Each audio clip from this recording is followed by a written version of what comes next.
Assalamualaikum warahmatullahi wabarakatuh. Perkenalkan, nama saya Ivan Febriansyah Safari dari Prodi Teknik Informatika dengan kelas D3 TI 2C. Pada video ini, saya akan membahas tentang penggunaan case, when, then dalam basis data menggunakan SQL. Case, when digunakan untuk membuat logika percabangan langsung di dalam query. Nah, case when then ini mirip dengan if then else. Case when then adalah bentuk logika percabangan dalam SQL. Jika suatu kondisi terpenuhi, maka akan menghasilkan nilai tertentu. Jika tidak, maka menggunakan else. Baik, mungkin ada beberapa yang bertanya, apa sih perbedaannya dengan if then else?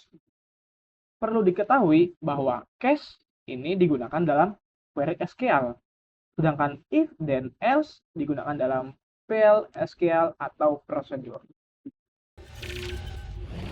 Baik, kita akan lanjut ke bagian struktur case when then. Dimulai dengan case,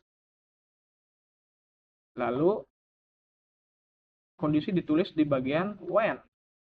Ada kondisinya, lalu hasilnya akan dinyatakan dengan then, still.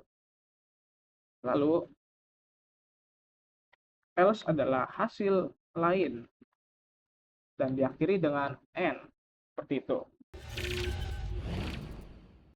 Baik, kita akan lanjut ke bagian penerapan dari case when then.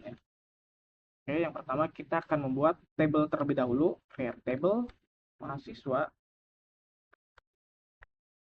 Ini masukkan variabel ID dengan tipe data number, generated always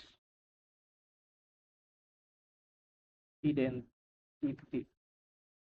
Nah, generated always as identity ini digunakan untuk auto increment. Jadi ID-nya akan terus bertambah satu. Jadi misal ada ID 1, lalu menambahkan data lagi, akan menambah lagi 1, jadi 2. Lalu tambah lagi 1, akan jadi 3, seperti itu. Lalu kita akan men-set ID ini jadi primary key.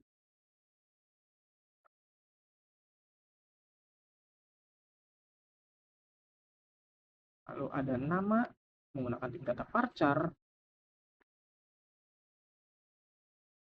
dan juga terakhir ada nilai dengan tipe data number.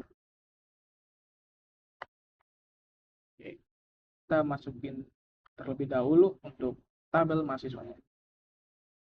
Baik, sudah masuk.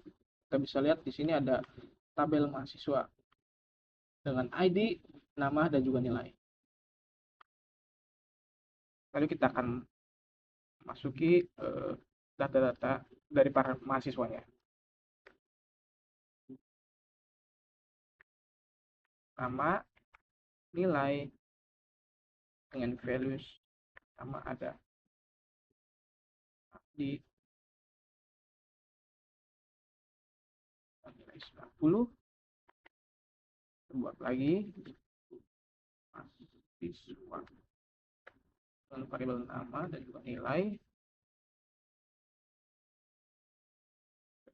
values,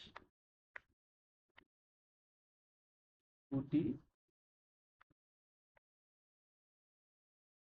dengan nilai 70.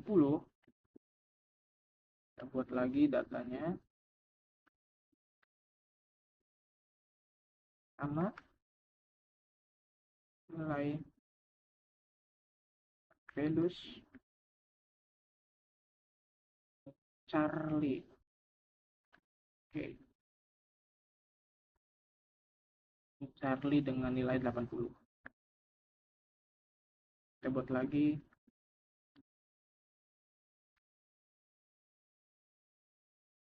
nilai, variabel nama, dan juga variabel nilai.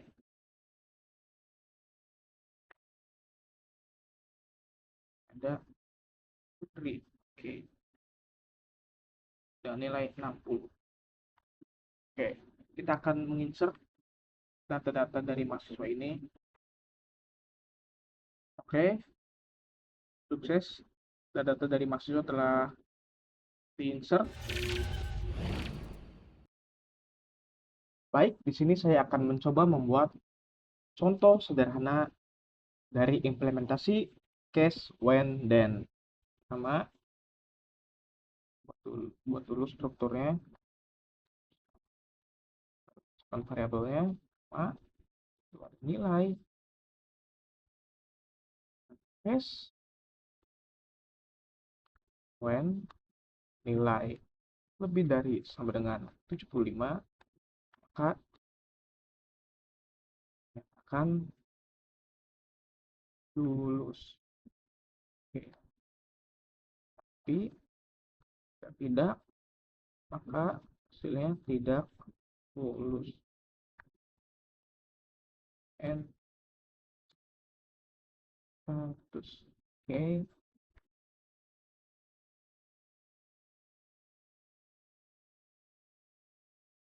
Oke. Di sini akan coba saya running.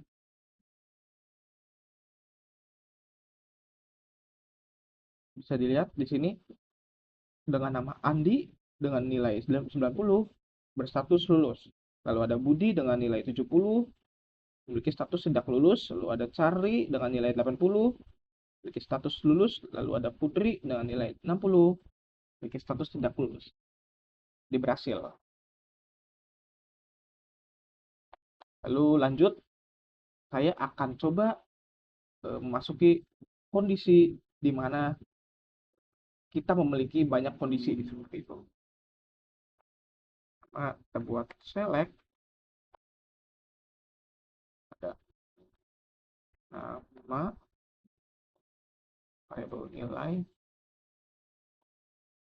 case, kita masukkan when, nilai lebih dari sama dengan 85, dan memiliki grade A. Kita buat lagi kondisinya, nilai lebih dari sama dengan 75, maka memiliki grade B. Lanjut, jika nilainya lebih dari sama dengan 65, maka grade-nya C.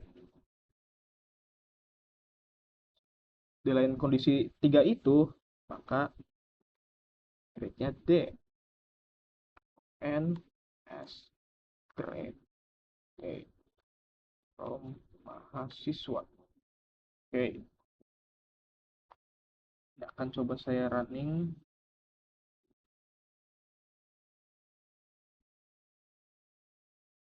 Oh iya, ini saya coba lupa menaruh titik komanya. Maaf.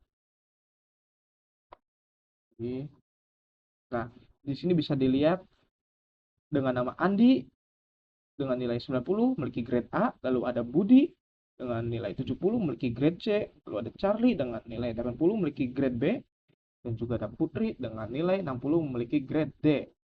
Jadi, SQL ini akan membaca kondisi dari atas ke bawah dan mengambil kondisi pertama yang terpenuhi. Itu. Saya akan membuat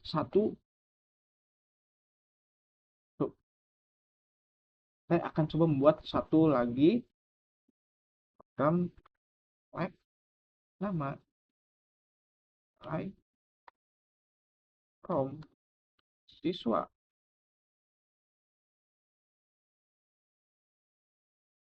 Order by case when nilai lebih dari sama dengan 75 dan 1 kaos 2 n. Oke. Nah, jadi case ini juga bisa digunakan untuk mengatur urutan data atau kondisi lainnya. Jadi, ketika kita merunning, nah, bisa dilihat datanya urut 90, 90, 60, 70. Jadi yang 60, 70 ini kan tidak masuki kondisi syarat yang terpenuhi seperti itu. Jadi ditaruh paling bawah. Misal kita menggunakan yang awal tadi, nah, bisa kita lihat di sini acak gitu, bisa lulus tidak lulus, lulus tidak lulus, seperti itu. Jadi kita kalau menggunakan perintah order by, maka kita bisa mengatur urutan datanya itu. Lalu apa sih penerapan di dunia nyata?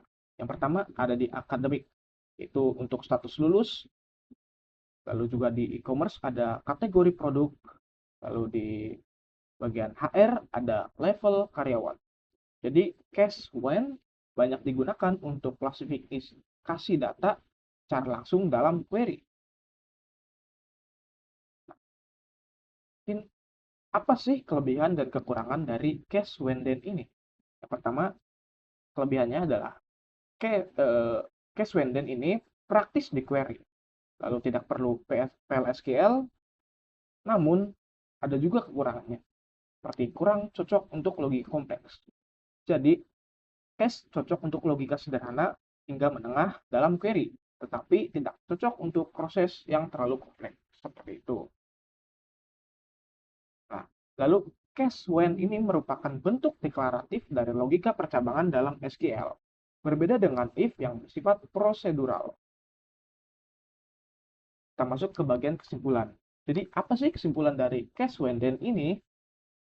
Dapat disimpulkan bahwa cache when then adalah cara untuk menerapkan logika percabangan langsung di SQL. Dengan memahami cache, kita dapat membuat query yang lebih dinamis dan informatif. Seperti itu. Sekian dari saya. Mohon maaf bila ada kekurangan atau kesalahan kata. Wassalamualaikum warahmatullahi wabarakatuh.